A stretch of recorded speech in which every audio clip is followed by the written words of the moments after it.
আসসালামু আলাইকুম everyone, welcome to my মা কিচেন। ভিউয়ার্স, তালের সিজন, তো তালের যারা পছন্দ করেন তারা অনেকেই এই তালের পিঠাটা খেয়েছেন। খুবই মজাদার একটা পিঠা। এটা কিন্তু তৈরি করতেও খুব সহজ এবং খেতে কিন্তু অনেকটা টেস্ট। আর সিজনাল যেহেতু, সবাই আশা করি একবার হলেও ট্রাই করবেন এই পিঠাটা। তো চলুন কথা না বেরিয়ে দেখাচ্ছি আজকে কীভাবে ঝটপট মজাদার তালের পিঠা তৈরি করবেন। ভিউয়ার্স, আমি এখানে 2 কাপ পরিমাণ তাল নিয়েছি। আর তালটা আমি আগেই দুধ এবং নারকেল দিয়ে খুব ভালোভাবে জাল করে নিয়েছি। দেখতে পাচ্ছেন থিকনেসটা কতটা গাঢ়। আপনি চাইলে পাউডার দুধটা পরেও দিতে পারেন বা নারকেলটাও পরে অ্যাড করতে পারেন। তো আমি একসাথে জাল করে এটাকে এরকম ঘন করে নিয়েছি। এবার এর সাথে আমি একে একে উপকরণগুলো দিচ্ছি। এখানে আমি 1/2 কাপ পরিমাণ চিনি নিয়েছি। চিনিটাকে একটু মিক্স করে নেব ভালোভাবে। চিনিটা খুব ভালোভাবে দেখতে পাচ্ছেন গলে গেছে। এবার এর সাথে আমি দিয়ে দিচ্ছি সামান্য পরিমাণ একটু লবণ। লবণটা স্বাদ অনুযায়ী দিবেন। এবার এর সাথে আমি 1 কাপ পরিমাণ চালের গুঁড়ো নিয়েছি। চালের গুঁড়োটা আমি অল্প অল্প করে দেব আর মিক্স করে নেব।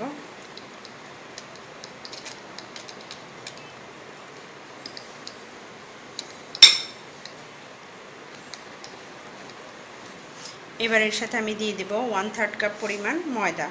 ময়দাটা দিলে পিঠাটা খুব নরম হবে, খেতে সফট সফট হবে। না হলে চালের গুঁড়ো অনেক সময় দেখা যায় যে পিঠাটা শক্ত একটা ভাব চলে আসে।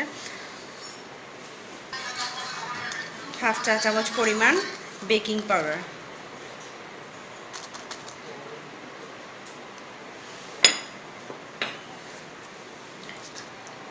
সাথে আমি দিব 1/3 কাপ পরিমাণ নারকেল কোরানো। যেহেতু আমি জাল করার সময় নারকেল দিয়েছি অলরেডি, তো আমি আবার কিছুটা ফ্রেশ নারকেল কোরানো দিয়ে দিচ্ছি।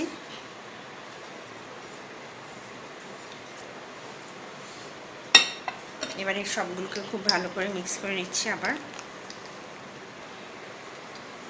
ভিউয়ার্স, আমি খুব ভালো করে এটা মিক্স করে নিয়েছি। দেখতে পাচ্ছেন এটার কনসিস্টেন্সিটা আমি দেখাচ্ছি।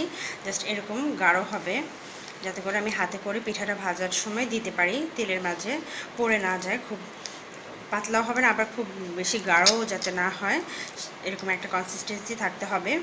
আর আমি যেহেতু তেলটা আগেই খুব গাঢ় করে নিয়েছি, সেজন্য আমার ময়দাটা কম লেগেছে। চালের গুঁড়ো আমি 1 কাপ দিয়েছি, ময়দা দিয়েছি আমি 1/3 কাপ। যদি আপনার তালটা একটু লিকুইডি ভাব থাকে, সেক্ষেত্রে আপনি ময়দাটা আর একটু বাড়িয়ে নিতে পারেন। এতে করে আপনার কনসিস্টেন্সিটা এরকম আসবে। এবার এটাকে আমি 1 ঘন্টার জন্য ঢেকে রেখে দেব। এতে করে আপনার পিঠাটা খুব ভালো হবে, সফট হবে। তো 1 ঘন্টা পর আমি দেখাচ্ছি পিঠাটা তৈরি করে।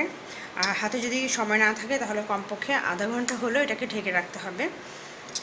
তো 1 ঘন্টা পর আমি দেখাচ্ছি পিঠাটা তৈরি করে।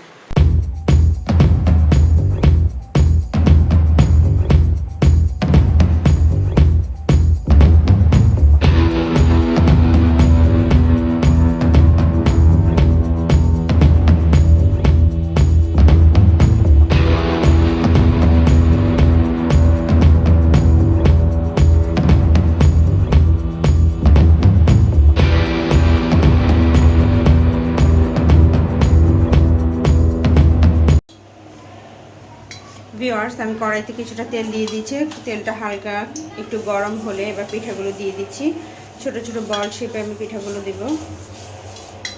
জাস্ট এভাবে হাতে নিয়ে এরকম করে গোল গোল করে ছেড়ে দিবেন। আমি সবগুলো পিঠা এরকম বল আকৃতি দিয়ে দিচ্ছি।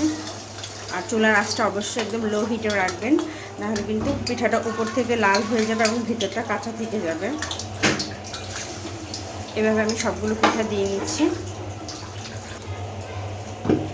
আমি সবগুলা পিঠা দিয়ে দিয়েছি এবং খুব লো হিটে কিন্তু এটাকে ভাজতেছি। আর একটা কাঁটা চামচের সাহায্যে জাস্ট একটু সরিয়ে দেব, যাতে করে একটা একটার সাথে লেগে না যায়। এভাবে একটা পিঠ ভালোভাবে ভাজা হলে একটা পাশ আরেকটা পাশ আমি উল্টে দেব। একটা পাশ দেখতে পাচ্ছেন হালকা ব্রাউন হয়েছে, আমি আরেকটা পাশ দিয়ে দিয়েছি। এবার ওই পাশটাও ব্রাউন করে ভেজে নেব।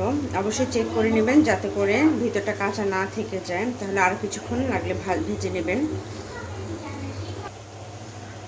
দেখতে পাচ্ছেন এটা ব্রাউন কালার হয়ে গেছে। এবার এগুলোকে আমি তুলে একটা কিচেন টাওয়েলে নিয়ে নিচ্ছি।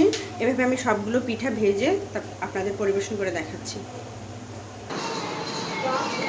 ভিউয়ার্স, তৈরি হয়ে গেল আমার মজাদার স্বাদের তালের পিঠা। আশা করি রেসিপিটা সবার ভালো লেগেছে। সবাই ভালো থাকবেন, সুস্থ থাকবেন, অবশ্যই আমার চ্যানেলটা সাবস্ক্রাইব করবেন। আল্লাহ হাফেজ।